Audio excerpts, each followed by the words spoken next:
Get your black ass out of my seat, boy. Patricia Whitfield's manicured nails dug into Alexander Reynolds' shoulder as she yanked him upward. His coffee spilled across the Wall Street Journal, hot liquid splashing his jeans. She shoved him into the aisle and dropped into seat 1A like conquering territory. That's better. Patricia smoothed her Chanel skirt, claiming his armrest. Some people forget where they belong. Alexander stood hunched under the low cabin ceiling. His plain hoodie and faded jeans screamed economy class. Her diamond bracelet caught first-class lighting as she adjusted herself in his warm leather seat. Phones lifted around them. A teenager went live on TikTok. 200 passengers watched a theft in real time. Alexander gripped his boarding pass. The ink 1A was smudged but visible. Have you ever watched evil win while everyone just stood there? Justice was coming. Flight doors closing in 10 minutes. All passengers must be seated. Alexander's fingers instinctively reached for the small silver airplane pendant hanging beneath his hoodie.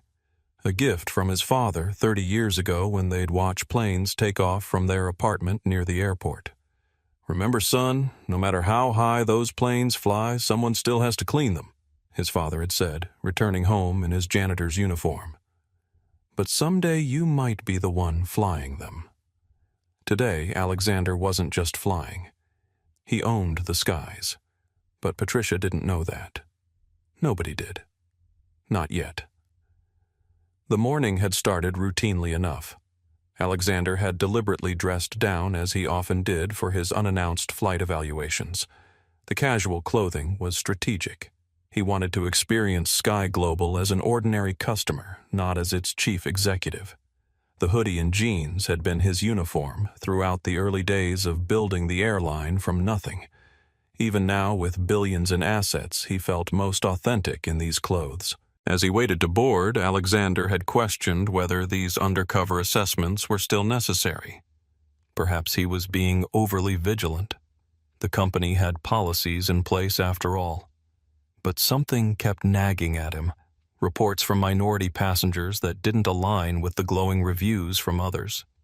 The only way to know for sure was to see for himself. Patricia removed her designer sunglasses, eyeing him with undisguised contempt. You can stand there all day. That seat is mine now. Alexander noted her platinum frequent flyer tag on her carry-on. She wore power and privilege like armor, weaponizing it against anyone she deemed beneath her. He'd seen her type before. People who confused money with character status with humanity. Ma'am, I believe there's been a misunderstanding, Alexander said, voice level and controlled. This is my assigned seat. It's clearly not. She snapped, pulling out her boarding pass with an exaggerated gesture. C1A, first class. My seat. Alexander glanced at her boarding pass. It indeed showed 1A. The double booking wasn't accidental. He'd been expecting it, though not quite the level of hostility that came with it. A young man in jeans across the aisle whispered to his companion, "Did you see that?" She just grabbed him. Someone should say something. His friend replied, but neither did. An elderly woman in 1B watched with wide eyes, clutching her purse tighter. A middle-aged businessman in 3C glanced up, then deliberately returned to his newspaper. Just another entitled passenger making a scene, he muttered to his seatmate. These people always want special treatment. His companion nodded in agreement. They should stick to their assigned seats. First class is first class for a reason. Alexander felt the familiar weight of being the problem simply by existing. He'd built a multi-billion-dollar company, employed thousands, revolutionized an industry. Yet here he stood, coffee dripping down his jeans while passengers watched a woman claim ownership of his body and space. His phone vibrated in his pocket. The board meeting would start without him if this situation wasn't resolved quickly. But that was precisely the point. This wasn't just about a seat. It was about accountability. Ma'am, I understand your boarding pass says 1A. Alexander tried again, but mine does as well. Perhaps we should call a flight attendant to sort this out. Oh, I'm sure they'll sort it out. Patricia said with a smirk. They know who belongs where. Alexander's pulse remained steady. 20 years of meditation and executive training had taught him to transform rage into resolve. He'd learned that lesson the hard way after losing his temper at an investor meeting early in his career. Black anger, they'd called it before rejecting his pitch. He never gave them that excuse again. Still, a voice inside him whispered, "Is this really necessary? Am I setting up my own employees for failure?" The thought troubled him. The consequences would be severe if they failed his test. Careers could be ruined. But then, how many passengers had been humiliated without consequences? How many people had endured this treatment with no recourse? A teenage girl with auburn hair, later identified as Amy Davidson, held her phone at chest height, the red recording light blinking. She whispered into her live stream, "You guys, I can't believe what I'm seeing right now." As the confrontation unfolded, Diana Rodriguez sat quietly in seat 3C, observing with practiced neutrality. As Sky Global's Senior Vice President of Customer Experience, she recognized Alexander immediately but maintained her cover. This was, after all, exactly what they had planned, though Patricia's aggression had escalated matters beyond their expectations. Diana had her own history with discrimination, having faced it repeatedly throughout her career.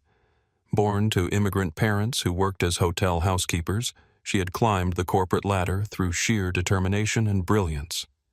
During her interview with Sky Global, she'd shared a pivotal moment being escorted out of a first-class lounge, despite having the correct credentials because the staff refused to believe they were hers. The dignity protocol had been Diana's brainchild. For 2 years, she'd meticulously documented discrimination incidents, built prototype reporting systems, and developed training materials. When budget discussions threatened to derail the project, she'd personally convinced Alexander to maintain funding.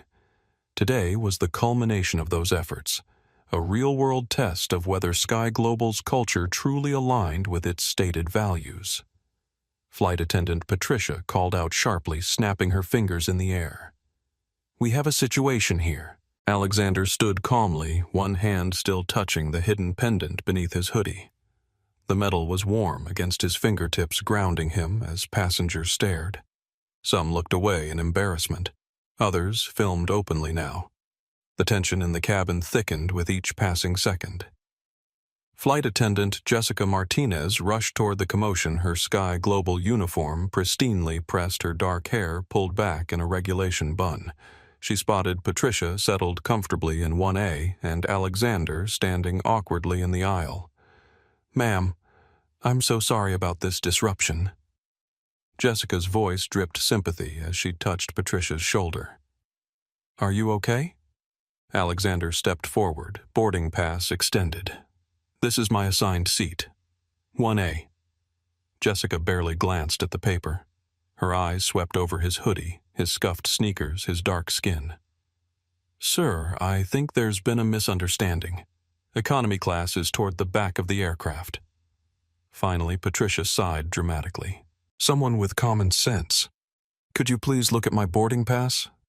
Alexander kept his voice level. "Sir, please don't make this more difficult."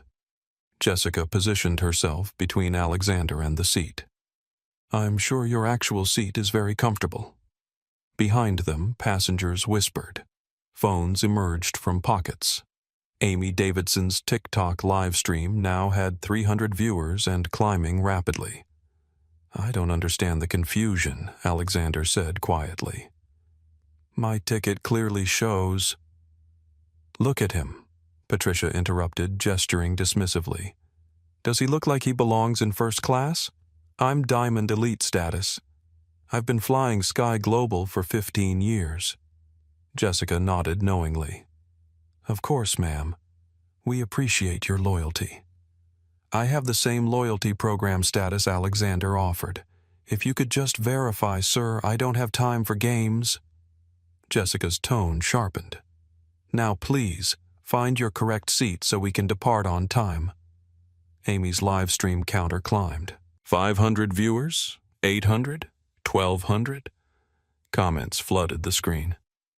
This is discrimination. Why won't she look at his ticket, call the supervisor? Alexander pulled out his phone. The screen showed multiple missed calls and text messages. One read, "Board meeting moved to 4:00 p.m. "Where are you? Putting on quite a show, aren't you?"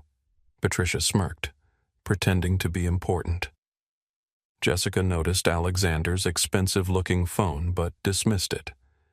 "Sir, final warning. Move to your assigned seat or I'll need to call security." "I am in my assigned seat," Alexander repeated calmly. "No, you're not." Jessica's voice rose. "This is first class. You're clearly in economy." The assumption hung in the air like poison. Other passengers shifted uncomfortably. Some were filming openly now. Alexander glanced at his leather briefcase in the overhead bin. His initials AR were embossed in gold. The briefcase cost more than most people's monthly rent. But Jessica's eyes never traveled upward. Tyler Wilson, the youngest member of the flight crew at just 24, hovered nearby. Something about this situation made him deeply uncomfortable. He'd only been with Sky Global for 3 months, and while he wanted to impress his seniors, this approach seemed wrong. He glimpsed Alexander's boarding pass from a distance, clearly seeing 1A printed on it. Tyler had grown up in a diverse neighborhood in Chicago and had friends from all backgrounds. His mother, a single parent who worked as a nurse, had raised him to judge people by their character, not their appearance. When he joined Sky Global, he'd been drawn to their diversity statements and inclusion policies. This incident was forcing him to confront the gap between the company's stated values and its actual practices. More than his job was at stake. Tyler was supporting his mother through a costly medical treatment. If he lost this position, they could lose everything. Still, watching this passenger being humiliated felt like a betrayal of everything his mother had taught him. "Ma'am," an elderly passenger called out. "Maybe you should check his ticket." "Thank you, but I can handle this," Jessica snapped back. Patricia examined her manicured nails. "I can't believe this is even a discussion. Look at us. Look at him. It's obvious who belongs where." Alexander's jaw tightened almost imperceptibly. His breathing remained steady, controlled. Years of meditation and executive training kept his composure intact. 8 minutes to departure. The captain's voice crackled over the intercom. "Cabin crew prepare for departure." Jessica turned to Patricia. "Ma'am, I apologize for this delay. We'll have this resolved immediately." She pressed the call button for the purser. "Michael, I need assistance in first class. We have a passenger in the wrong seat who won't comply." Alexander watched the interaction with clinical interest. Every word, every gesture was being recorded by multiple devices. The documentation was perfect. Amy's stream had reached 3,000 viewers. Her whispered commentary captured everything the flight attendant won't even look at his boarding pass. "This is insane. I've seen this before," Patricia announced to nearby passengers. "They get one credit card, buy one expensive item, and think they can fool everyone." She gestured at Alexander's clothes. "Designer hoodie, please. Probably bought at an outlet mall." A woman in 2B nodded enthusiastically. "Happens all the time. They see how the other half lives and think they deserve it too." A few passengers looked uncomfortable at the exchange, but many others nodded in agreement. The social dynamics of the cabin were clarifying. Far more people sided with Patricia than Alexander had expected. Alexander said nothing. His silence seemed to irritate Patricia more than arguments would have. "At least say something," she taunted. "Defend yourself, unless you know you're wrong." The purser's footsteps approached from behind. Michael Carter, 8-year Sky Global veteran, carried himself with practiced authority. His eyes immediately assessed the situation. Well-dressed white woman in first class, casually dressed black man standing in the aisle. The math was simple in his mind. "What seems to be the problem here?" Michael's voice carried the weight of policy and procedure.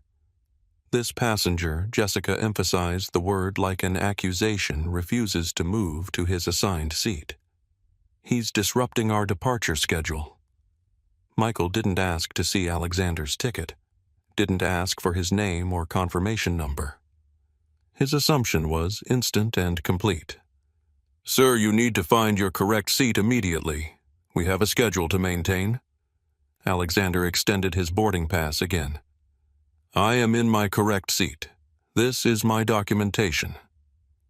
Michael barely glanced at the paper. "Sir, I don't have time for fake documents or games. Move to economy now, or I'll call airport security." The threat landed like a slap. Several passengers gasped. Amy's viewer count jumped to 5,000. Alexander looked around the cabin. Every face told the same story. They saw his skin color his clothes and made their judgment. The boarding pass in his hand might as well have been invisible. 6 minutes to departure came another announcement. "Perfect," Patricia said, settling deeper into the seat. "I have a connecting flight in New York. I can't afford delays because of this nonsense." Alexander nodded slowly as if coming to a decision. He pulled out his phone and opened an app. The loading screen showed a Sky Global Airlines logo. "This isn't just about today," he thought. "This is about everyone who's ever been in this situation without the power to change it."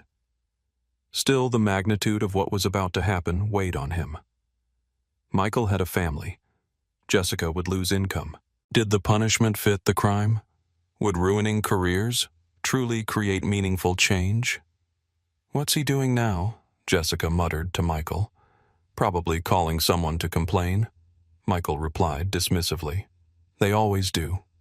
Alexander's thumb moved across the screen, navigating through menus with practiced efficiency. His expression remained calm, almost serene. The storm was about to break. "We have a code yellow in first class." Michael spoke into his radio, requesting additional crew support. Within seconds, 2 more flight attendants appeared. Tyler Wilson, 24, fresh-faced and eager to impress, and Rachel Thompson, 40, a veteran with tired eyes and zero patience for disruptions. "What's the situation?" Rachel asked, crossing her arms as she looked Alexander up and down. "The passenger refuses to move to economy," Jessica explained. "Won't accept that he's in the wrong seat." Tyler positioned himself behind Alexander, blocking any retreat. "Sir, we really need you to cooperate here." As the words left his mouth, Tyler felt a wave of shame wash over him.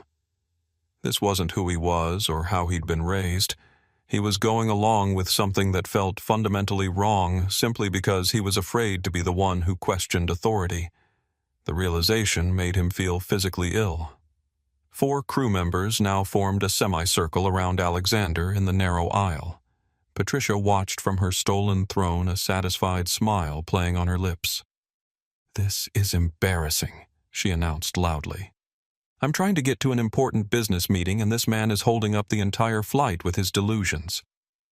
Alexander remained calm, his phone still in his hand. The Sky Global app was open, but the screen wasn't visible to the crew. 5 minutes to departure. The captain's voice cut through the tension. "Crew, please prepare for pushback." "You hear that?" Michael's voice hardened. "You're delaying 200 passengers because you can't accept reality." "Yeah," Tyler added, emboldened by the group dynamic. "Just take your real seat and we can all move on." Rachel stepped closer, her voice dropping to a threatening whisper. "Listen carefully. Move to economy now, or airport security will remove you in handcuffs. Your choice." The threat of handcuffs sent a ripple through the cabin. More phones appeared. Amy's TikTok stream had exploded to 15,000 viewers. Comments flying faster than she could read them. "Call the police. This is 2025. Sue them all. #Sky Global Racism." Patricia basked in the attention. "I've never seen such entitled behavior. Some people think the rules don't apply to them." She turned to address the filming passengers. "You're all witnesses to this disruption. I tried to handle this quietly, but he just won't listen to reason." A businessman in seat 2C lowered his laptop. This was Samuel Walker, CEO of Walker Technologies. "Excuse me, but shouldn't you at least look at his boarding pass before, sir?" "Please don't interfere." Michael cut him off sharply. "We're handling this professionally." "Professionally?" Samuel's eyebrows rose. "You haven't even verified his ticket." Rachel whirled around. "Are you questioning our procedures?" "I'm questioning why you won't look at a piece of paper," Samuel replied evenly. Jessica's face flushed. "We don't need to examine obvious forgeries. How do you know it's forged if you haven't looked?" asked the elderly woman in 1B. The crew was losing control of the narrative. Passengers were turning against them, and the phones kept recording. "Look at him." Patricia stood up from the seat, gesturing wildly. "Use your eyes. Does anything about this man scream first-class passenger to you?" She pointed at Alexander's hoodie. "That's a $30 sweatshirt from Target. I can tell the quality when I see it." Alexander glanced down at his clothing, then back at Patricia with mild curiosity. "How can you determine the price of my clothes?" "Because I know cheap when I see it," Patricia snapped. "Your shoes are probably from Payless. Your jeans look like they came from Walmart." "Ma'am is absolutely right." Tyler nodded eagerly. "First-class passengers have certain presentation standards."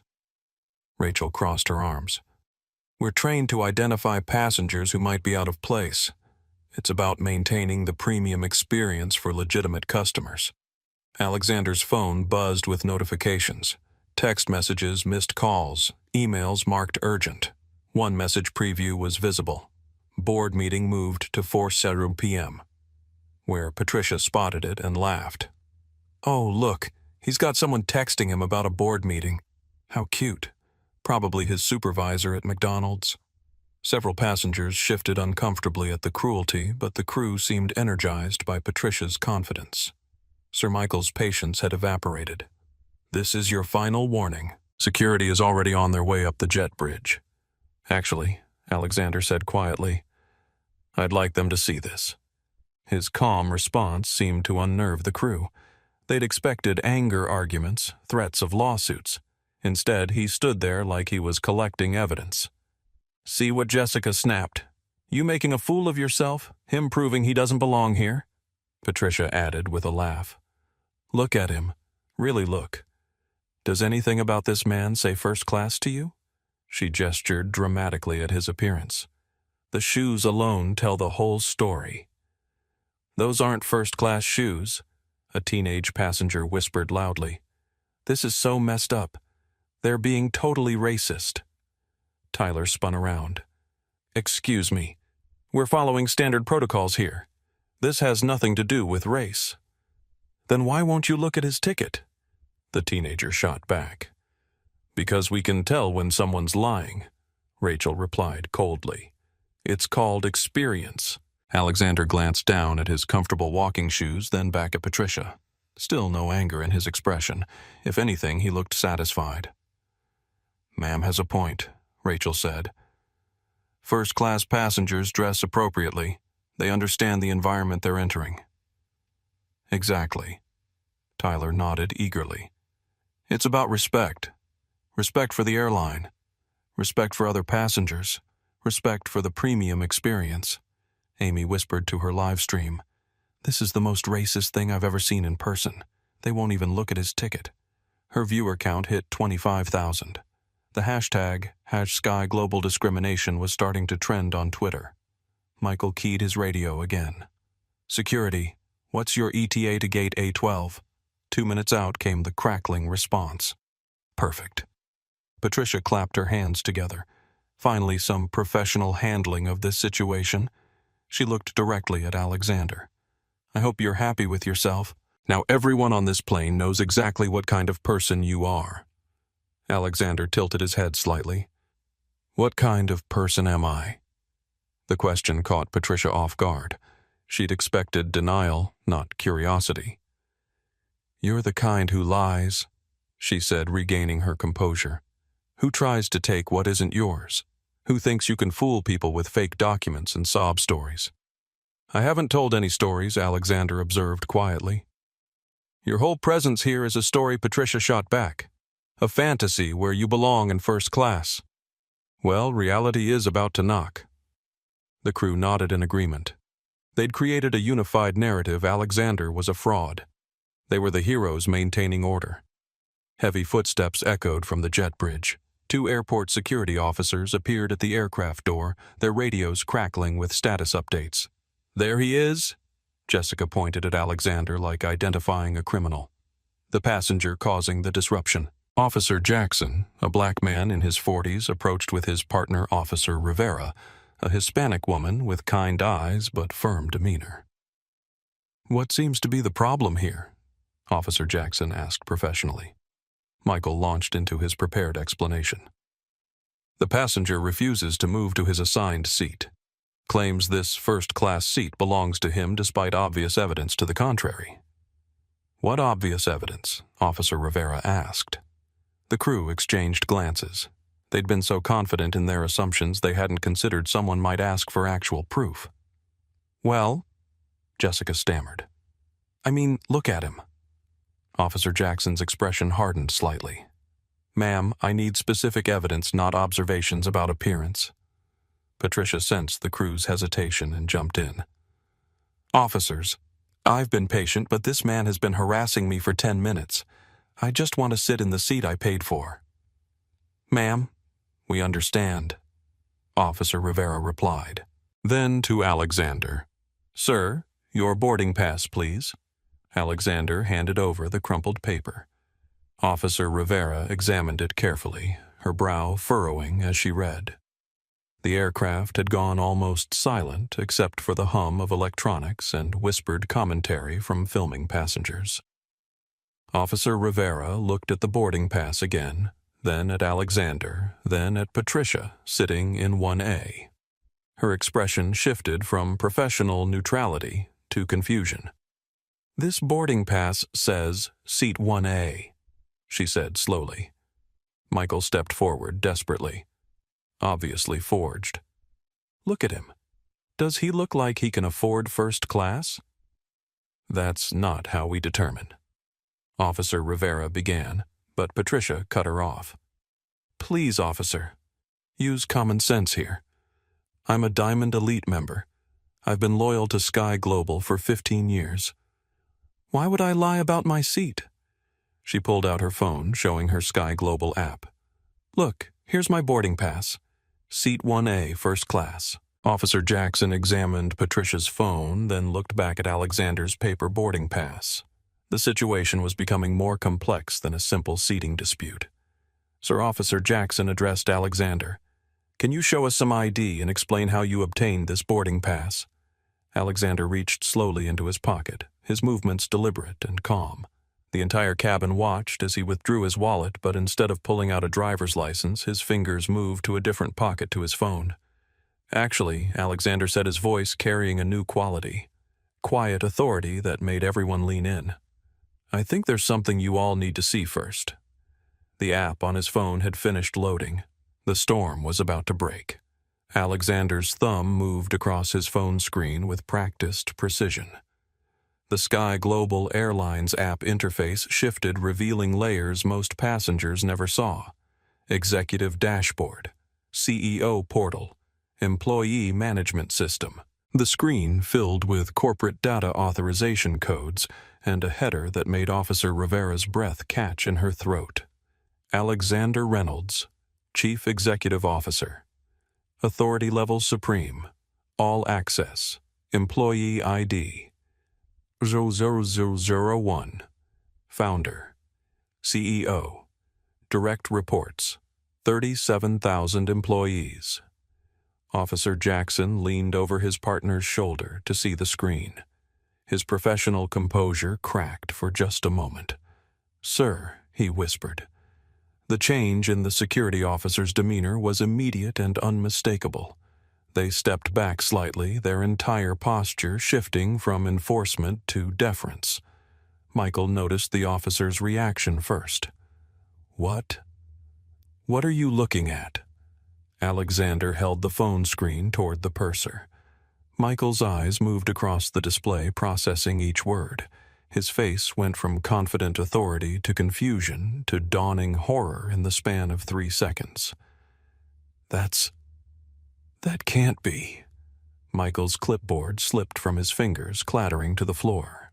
Jessica leaned in to see what had shocked her supervisor into silence. When the information registered, her face drained of all color. "Oh my God. Oh my God. Oh my God." Tyler and Rachel crowded closer, squinting at the screen. The corporate hierarchy was crystal clear. Every person on this aircraft, from the captain to the newest flight attendant, reported ultimately to the man they'd been humiliating for the past 10 minutes. Mr. Reynolds, Officer Jackson, said quietly, his voice carrying new respect. We weren't aware of your position." Alexander looked at the security officer with calm eyes.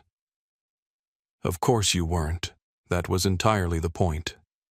The cabin had gone dead silent, except for the hum of electronics and the soft sound of phones recording.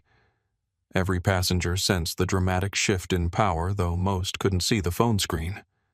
Patricia, still seated in 1A, looked around in confusion. "What's everyone staring at? Can we please resolve this and take off?" Alexander turned the phone screen toward her. Patricia's eyes scanned the display, her expression cycling through disbelief, recognition, and pure terror. You can't be," she stammered, her voice barely a whisper. "I own 67% of this airline, Ms. Whitfield." Alexander's voice remained calm, but it now carried unmistakable authority. "I don't just own Seat 1A. I own every seat on this aircraft." The words hit Patricia like a physical blow. She gripped the armrests of the seat, his seat. As the full magnitude of her situation became clear, Michael found his voice, though it trembled. "Sir, we had no idea." "We were just following standard," what Alexander interrupted gently.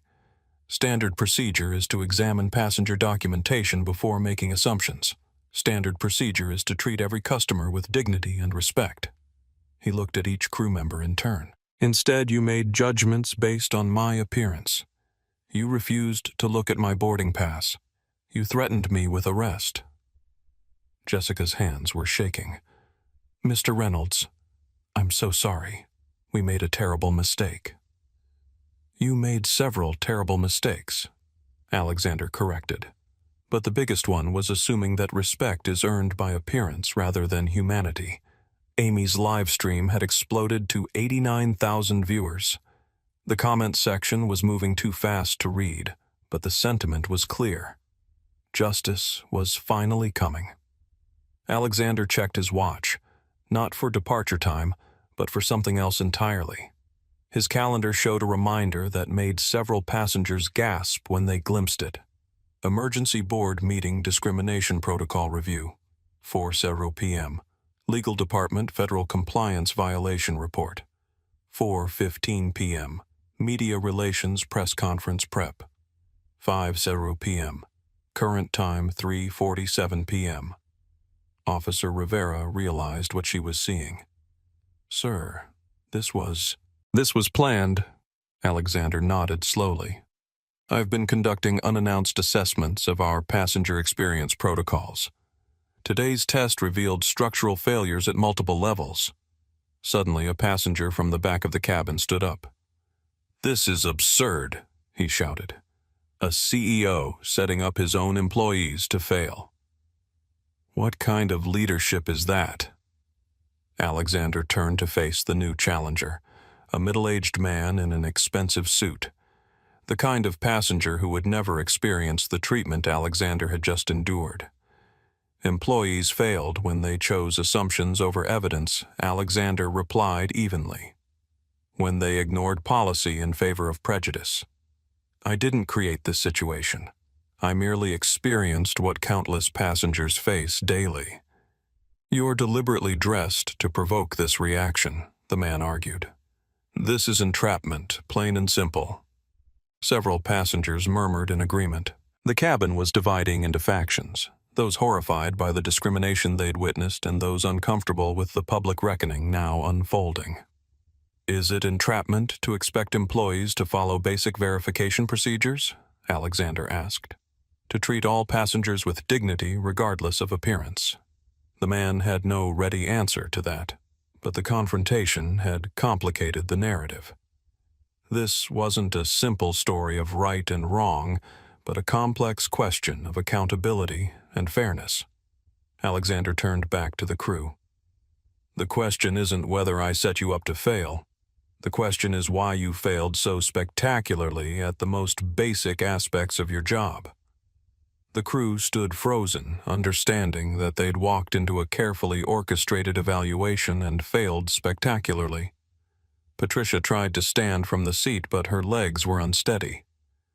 "I didn't know. I had no idea." "Would it have mattered?" Alexander asked quietly. "If I were just Alexander Reynolds' passenger instead of Alexander Reynolds' CEO, would that justify your behavior?" The question hung in the air like an indictment. Patricia had no answer because they both knew the truth. Ms. Whitfield Alexander continued.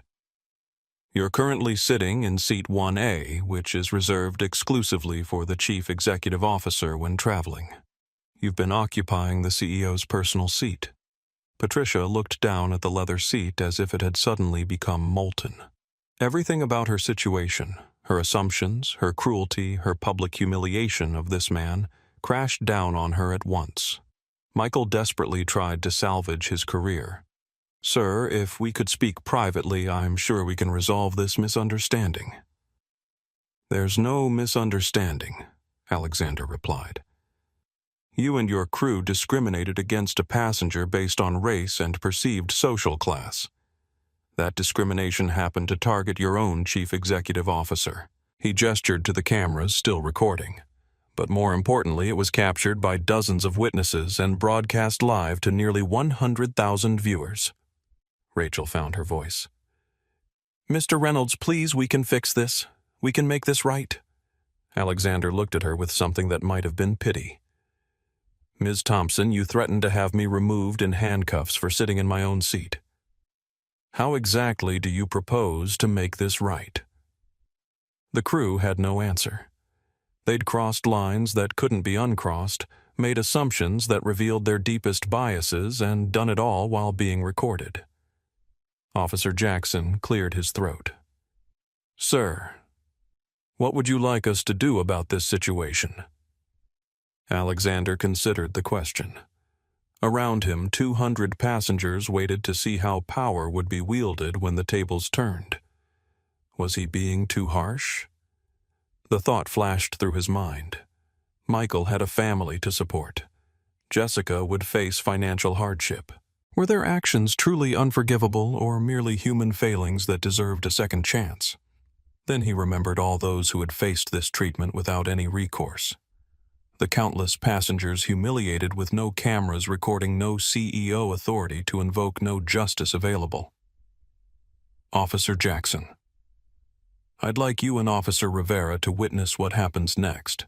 The documentation will be important for the federal investigation." Federal investigation. The words sent a chill through everyone who heard them.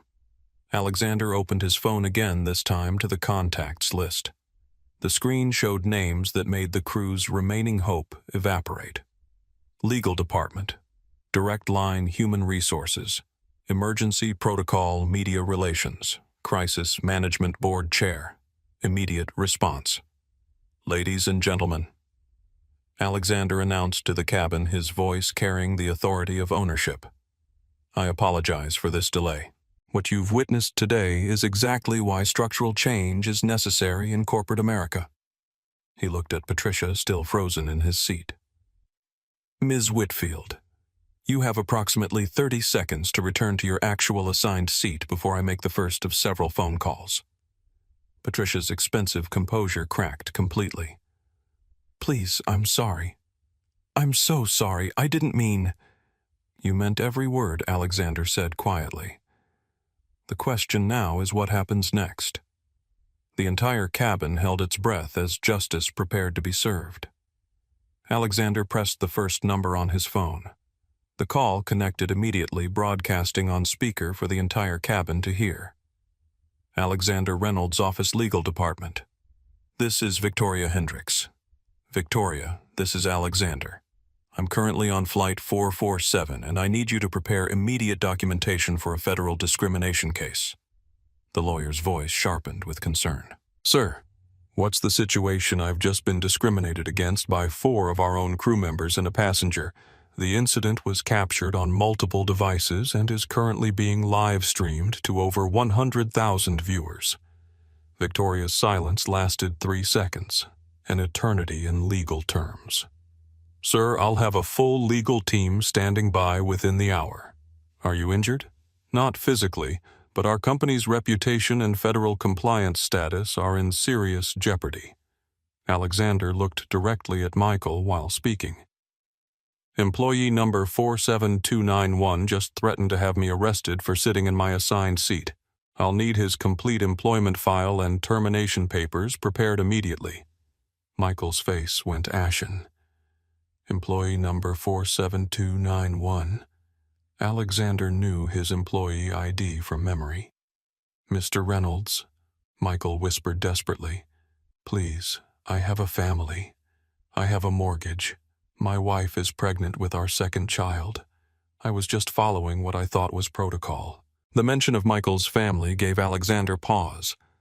The man's entire livelihood hung in the balance. Would his punishment truly serve justice or merely create another victim? But then what message would leniency send about the seriousness of discrimination? Protocol. Alexander's voice remained calm but carried steel. Show me the protocol that says crew members should refuse to examine passenger boarding passes based on skin color. Michael had no answer because no such protocol existed. Victoria Alexander continued into the phone. I also need comprehensive documentation on our current anti-discrimination policies. Clearly they're failing if our crew can't distinguish between legitimate security concerns and racial profiling. Should I contact the Federal Aviation Administration? Victoria asked. Yes, and the Department of Transportation's Office of Civil Rights. They'll want to review our compliance immediately. The legal implications were mounting by the second. Federal agencies meant investigations, fines, and potential operational restrictions. Also, prepare civil rights violation documentation under Title II of the Civil Rights Act, both individual and institutional liability. Alexander ended the call and immediately dialed the second number, Human Resources. Alexander Reynolds' office, HR emergency line. This is Director Janet Mills. Janet, this is Alexander. I need immediate employment actions for Flight 447 crew members. The cabin was dead silent except for the sound of phones recording and the soft crying from several crew members. Jessica Martinez, Employee 23847. Full investigation into discrimination violations. 6-month unpaid suspension pending mandatory bias training completion.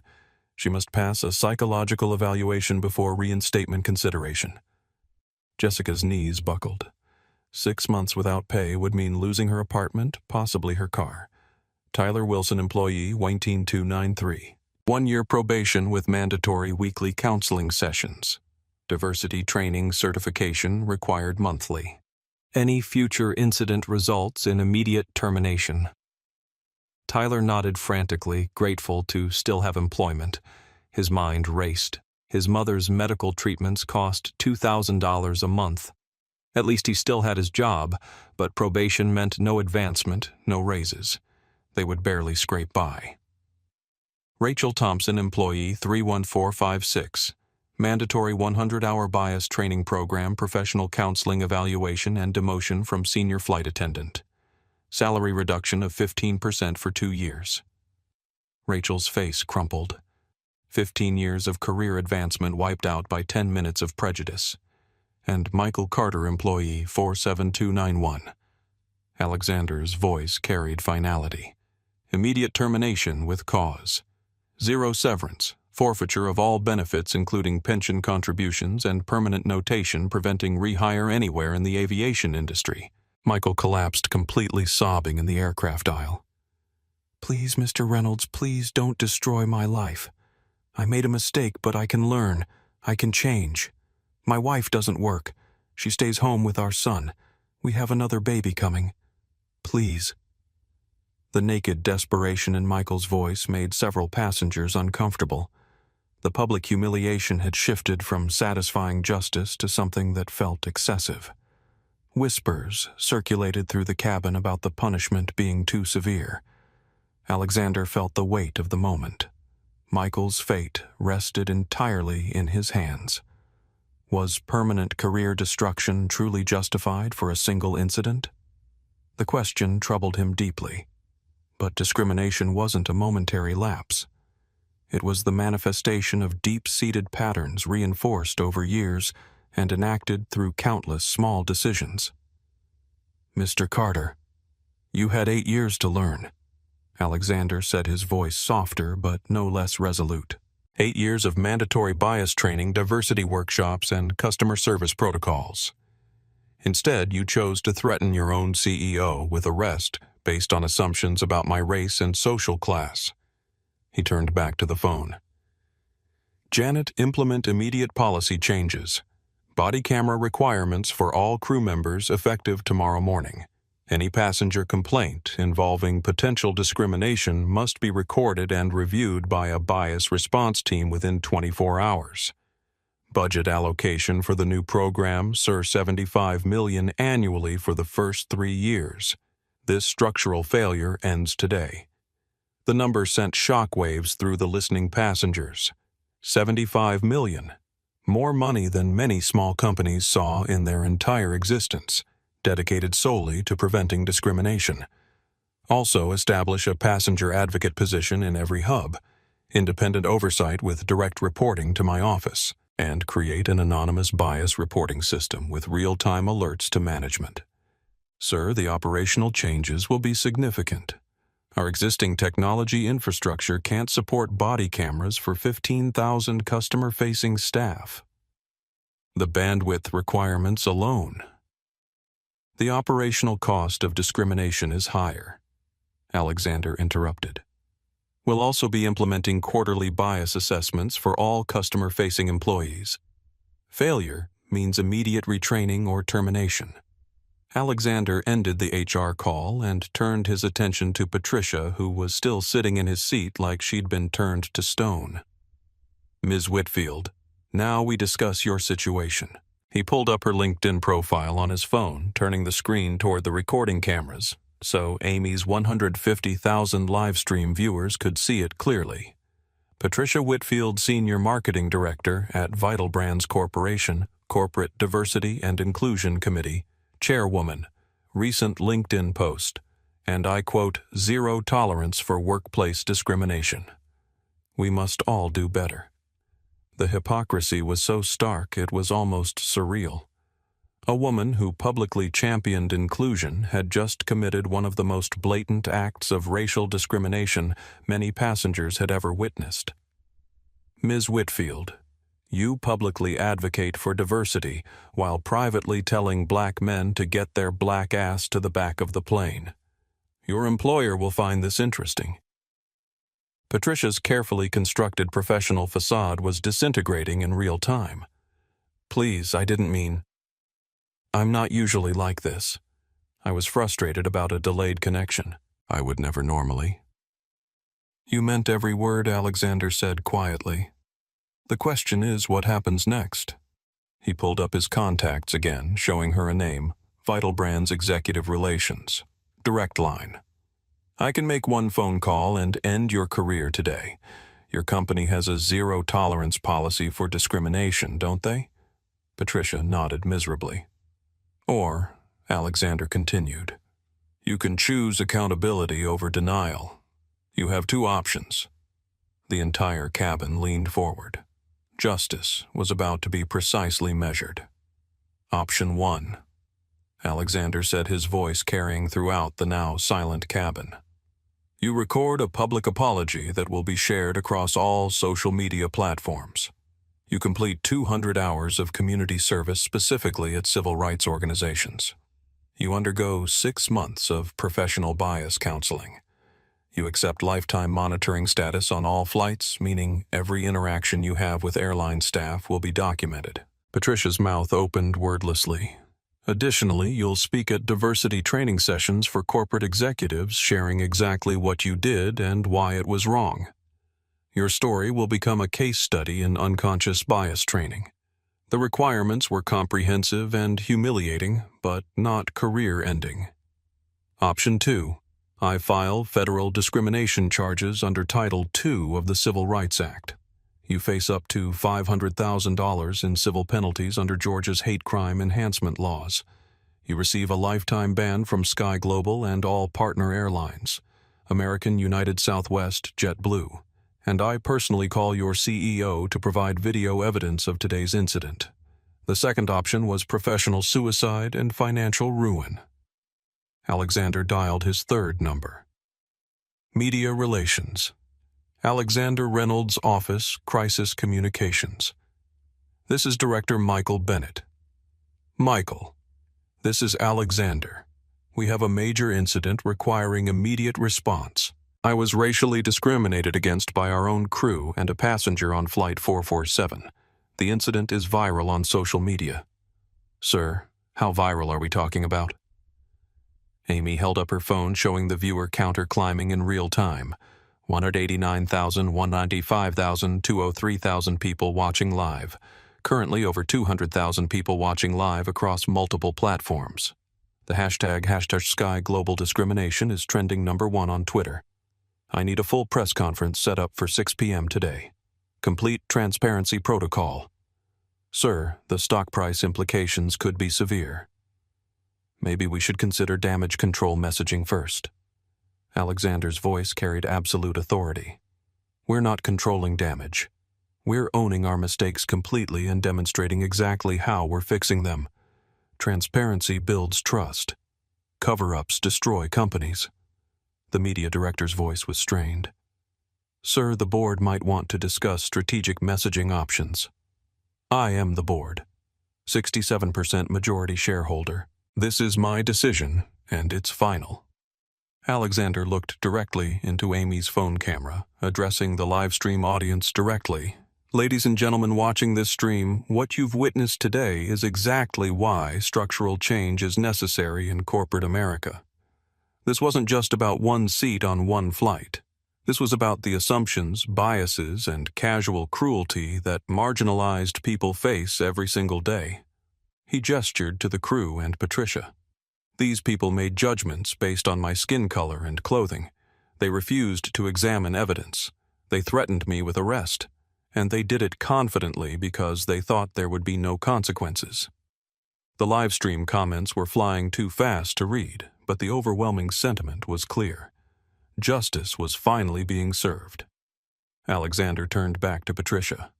Ms. Whitfield, the 200,000 people watching this stream are waiting for your decision. Do you choose accountability and reform or legal consequences and career destruction? Patricia looked around the cabin desperately. 200 faces stared back at her, most showing no sympathy whatsoever. She'd earned their judgment with racist assumptions and public cruelty. I choose option 1, she whispered. The live stream audience can't hear you, Alexander said firmly. Speak clearly, so your choice is properly documented. I choose option 1, Patricia said loudly, tears streaming down her face. I choose to apologize publicly and complete the community service and counseling. Alexander nodded to Officer Jackson.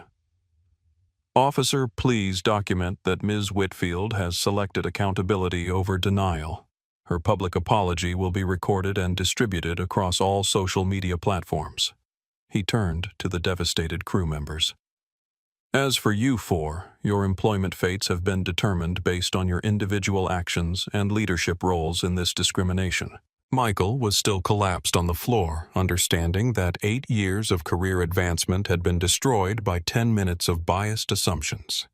The structural changes I'm implementing today will ensure this never happens again on any Sky Global aircraft. I guarantee it." The cabin erupted in applause. Justice had been served thoroughly and publicly. The real work was just beginning.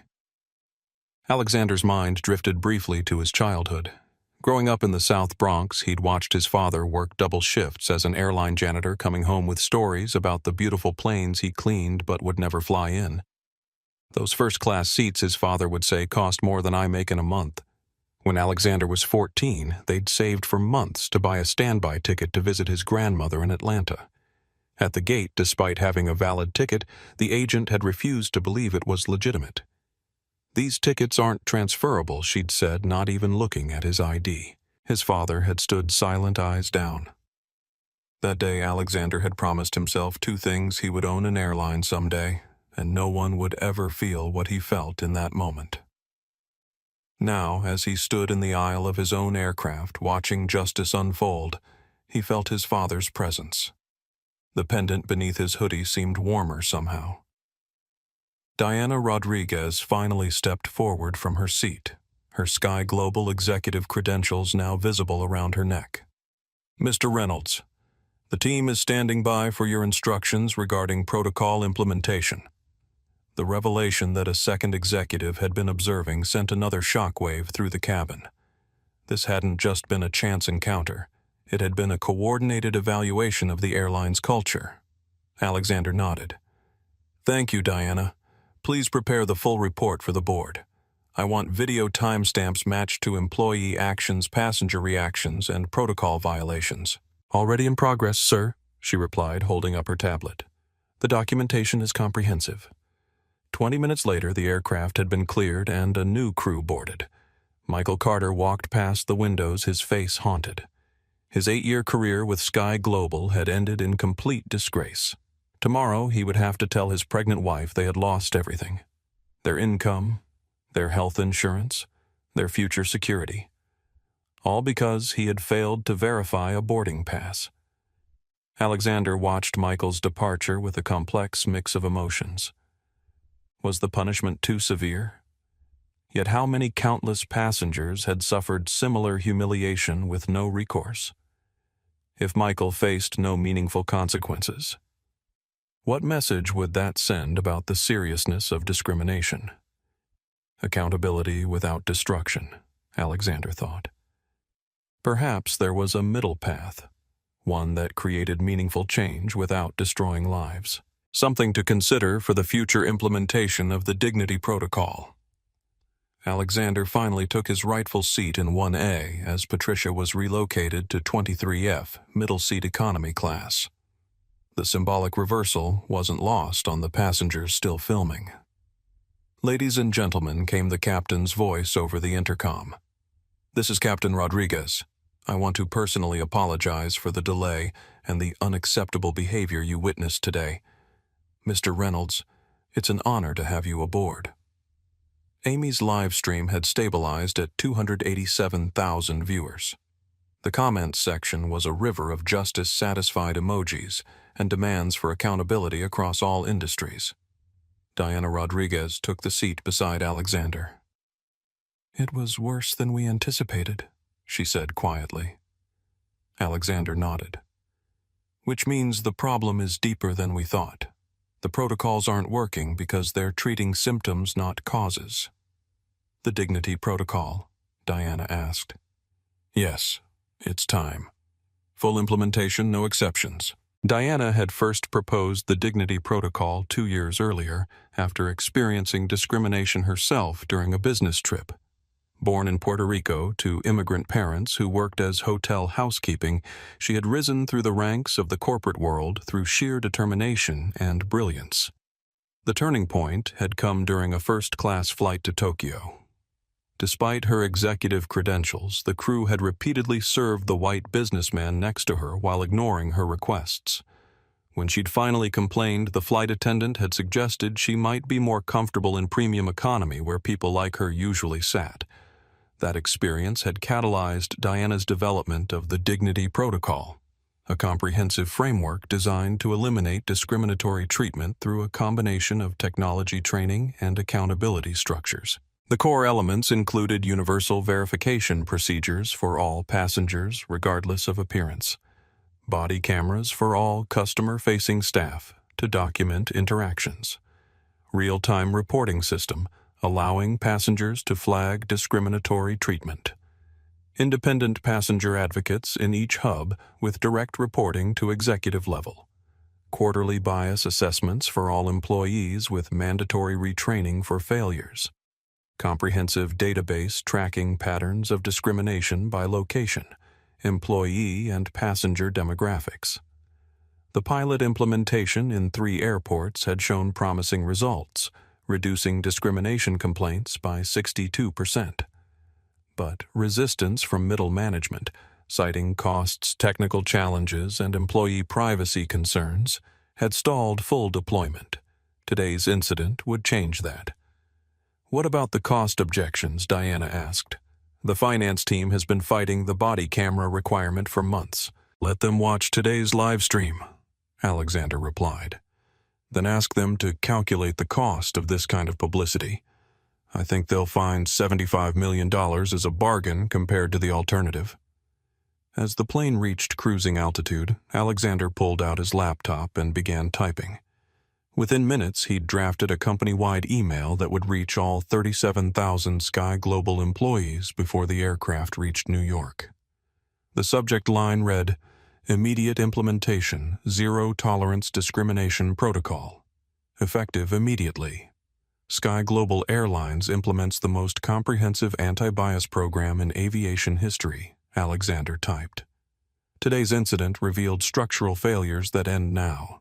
He outlined the new policies: the Dignity Protocol, mandatory body cameras for all customer interactions, anonymous bias, reporting through mobile app with 24-hour response guarantee, independent passenger advocate in every hub, quarterly discrimination audits by third-party civil rights organizations, $75 million annual budget for bias prevention and employee training. Alexander looked up from his laptop to address the cabin directly. "I want everyone here to understand what just happened. This wasn't about punishment. This was about prevention." Samuel Walker, the CEO who had questioned the crew's behavior, raised his hand from seat 2C. "Mr. Reynolds, how do you ensure this cultural change actually happens?" "Accountability systems," Alexander replied. "Every employee interaction is now monitored. Every bias complaint triggers immediate investigation, and every violation has real consequences." He showed his laptop screen to nearby passengers. "I'm implementing the 3-strike system. First incident, mandatory retraining. Second incident, 6-month unpaid suspension. Third incident, permanent termination with industry blacklisting." Jessica, who had been quietly crying in the back galley, approached hesitantly. "Mr. Reynolds, I know I don't deserve to ask, but is there any way to earn back your trust?" Alexander studied her for a moment. "Ms. Martinez, you assumed I was lying based on my appearance. You refused to examine evidence. How do you propose to earn back trust?" "I want to become part of the solution," she said, voice trembling. "I want to help train other crew members so they never make my mistakes." "That's actually not a terrible idea," Alexander said thoughtfully. "Personal redemption through education of others. We'll discuss that during your suspension period." Officer Jackson, still on the aircraft documenting the incident, looked up from his report. "Mr. Reynolds, I've seen a lot of discrimination cases. I've never seen someone with your level of power choose education over revenge." "Revenge doesn't create structural change," Alexander replied. "It just creates more resentment. Education creates understanding. Understanding creates lasting transformation." Amy held up her phone, still live streaming. "Mr. Reynolds, people in the comments want to know, was this really a test?" Alexander smiled slightly. I conduct unannounced assessments of our customer experience regularly, but I never expected the results to be this comprehensive. He opened his calendar app showing the pre-scheduled meetings. The emergency board meeting, legal review, and press conference were already planned. I've been documenting discrimination incidents across our system for months. The revelation sent a murmur through the cabin. This hadn't been random. It had been a structured investigation. Today's incident gave me everything I needed to justify the most aggressive anti-discrimination program in corporate history. A teenage passenger called out, "What about other airlines? Will they change too?" "They'll have to," Alexander replied confidently. "Within 48 hours, every major airline will announce similar programs. Nobody wants to be the company that tolerates discrimination after this goes viral." His prediction proved accurate. By the time Flight 447 landed in New York, United Airlines had already issued a statement promising comprehensive bias prevention measures. American Airlines followed an hour later. Alexander's phone buzzed with a text from his media director, "Stock price up 3.2% after your transparency announcement." Investors love the accountability approach. The airline industry was transforming in real time. As Alexander continued working on his laptop, Diana leaned over. "There's something you should know. The woman filming in row 14, Amy Davidson. Her social justice blog has over 3 million followers. This story is going to be everywhere by morning." Alexander nodded. "Good. This isn't just about Sky Global. It's about changing an entire industry's approach to human dignity." Diana studied him for a moment. "You knew something like this would happen eventually, didn't you? That's why you were dressed casually." "I didn't expect the level of hostility," Alexander admitted. "But yes, I've been conducting these evaluations for months. The casual clothing makes people show their true colors." "Your father would be proud," Diana said softly. She'd known Alexander for 20 years, since their early days building the airline from nothing. Alexander touched the pendant beneath his hoodie. "He always said the measure of success isn't how high you climb, but how many people you bring with you." Speaking of which, Diana nodded toward the back of the plane. "Your new recruit is coming this way." Tyler Wilson, the young flight attendant who'd received the lightest punishment, approached nervously. "Mr. Reynolds, I wanted to apologize personally. I followed the others when I should have followed procedure. It was wrong, and I'm deeply sorry." Alexander assessed the young man. Unlike the others, Tyler had shown discomfort with the situation. There was potential there. "Mr. Wilson, do you know why you're still employed while Mr. Carter is not?" "No, sir." "Because your body language showed doubt. You knew something was wrong even if you didn't speak up." Alexander gestured for Tyler to sit in the empty seat across the aisle. "That hesitation tells me you can learn, that you want to do better." "I do," Sir Tyler said earnestly. "I was raised better than how I acted today." "What made you go along with it?" Alexander asked, genuinely curious. Tyler hesitated, then spoke honestly. "Fear, sir. My mother is going through expensive medical treatments for cancer. I can't afford to lose this job. When I saw how the senior crew was treating you, I was terrified to be the one who disagreed."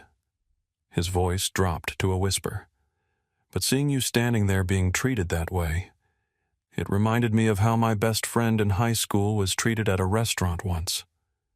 I didn't speak up then either. I've regretted it ever since." Alexander nodded thoughtfully. "Fear is a powerful motivator, but so is courage. Here's your chance. For the next year, you'll be working directly with our new Dignity Protocol implementation team. You'll help develop training based on today's incident. You'll be the voice saying, 'I was there, I made these mistakes, and here's how to do better.'" Tyler's eyes widened. "You'd trust me with that?" "Trust is earned," Alexander replied. "This is your opportunity to earn it. And Tyler, your mother's medical expenses. Send the bills to my office. We'll take care of them." Tyler's eyes filled with tears. The young man nodded, unable to speak. The young man nodded solemnly. "I won't let you down, sir."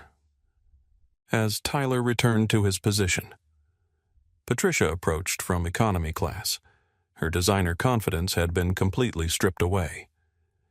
"Mr. Reynolds, I need you to know I have biracial grandchildren," she said, voice shaking. "I never thought I was racist. I don't understand how I became that person today."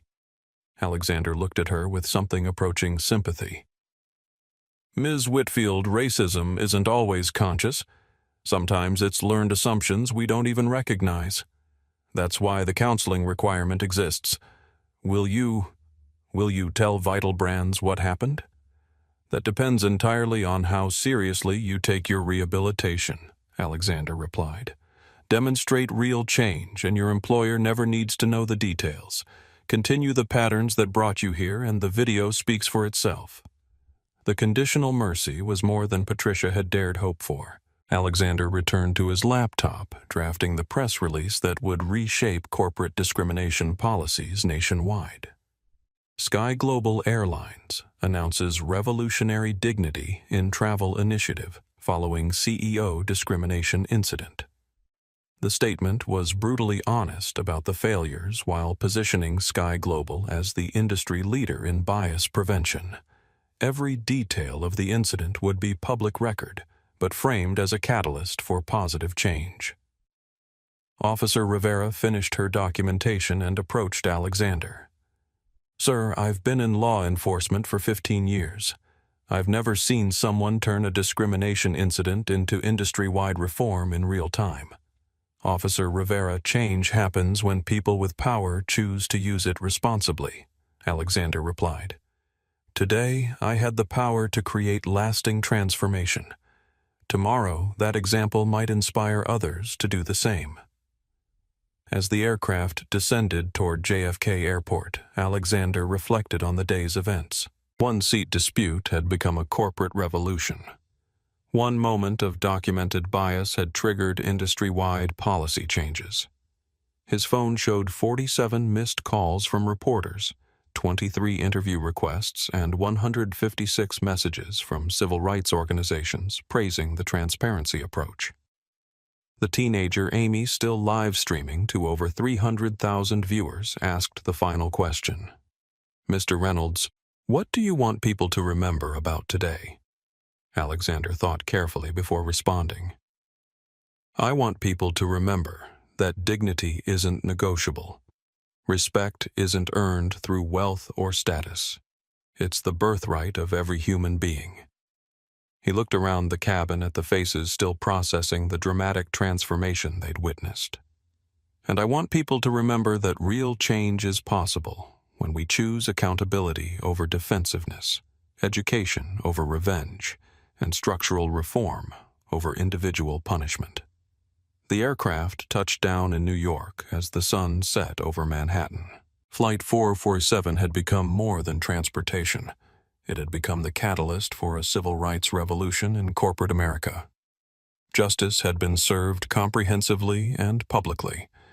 The real transformation was just beginning. The next morning, Alexander met with Sky Global's executive team to implement the Dignity Protocol. The transformation wouldn't be easy. Technical challenges with body camera implementation, resistance from employee unions concerned about privacy, and the massive logistical undertaking of training 37,000 employees globally would test the company's resolve. But the stakes were clear. Either Sky Global would lead this transformation, or it would be forced to follow as others took the lead. 6 months later, the Dignity Protocol was showing remarkable results. Customer satisfaction ratings had increased by 23%. Employee retention had improved by 14%, and discrimination complaints had fallen by 78%. But the most significant impact was on the lives touched by the protocol. Tyler Wilson had been promoted to Dignity Protocol Training Specialist, traveling the country to share his story and help other employees recognize and confront their biases. Jessica Martinez, after completing her suspension and training, had returned as a frontline trainer, using her own experience to help others avoid similar mistakes. Michael Carter had struggled in the aftermath of his termination. His wife had miscarried their second child, a loss his therapist attributed partly to the stress of their financial situation. After months of unemployment, he'd finally found work at a regional airport in Montana, a significant step down in both position and pay, but the experience had transformed him. He now volunteered at bias awareness workshops, sharing how 10 minutes of unchecked prejudice had cost him everything. Patricia Whitfield had completed her community service at the Urban Civil Rights Coalition. The experience had been transformative. Working with families experiencing housing discrimination, she'd begun to recognize patterns in her own thinking that she'd never before acknowledged. She now spoke regularly at corporate training sessions, her journey from perpetrator to advocate providing a powerful model of accountability and transformation. Alexander's vision had extended beyond Sky Global. The Dignity Protocol had been adopted by 8 major airlines, 4 hotel chains, and a growing number of retail corporations. Congress was considering legislation that would mandate similar protections across all transportation providers. What had begun as one CEO's response to discrimination had become a movement that was reshaping how American businesses understood their responsibilities to customers and employees alike. And at the heart of it all was a simple principle. Dignity isn't a luxury upgrade. It's the basic right of every human being. Have you ever experienced discrimination or witnessed someone being treated unfairly based on their appearance? This isn't just a story. It's a call to action. Each of us has the power to make a difference in our daily lives by speaking up. When we witness discrimination, verifying facts before making assumptions, holding businesses accountable for how they treat all customers, documenting unfair treatment when it occurs, supporting companies that implement meaningful anti-discrimination policies. If this message resonated with you, please like this video, subscribe to our channel for more powerful stories, and share it with someone who needs to hear it. Together we can create a world where everyone is treated with the respect they deserve, regardless of how they look or what they wear. Remember, sometimes the most powerful response to injustice isn't anger, it's transformation.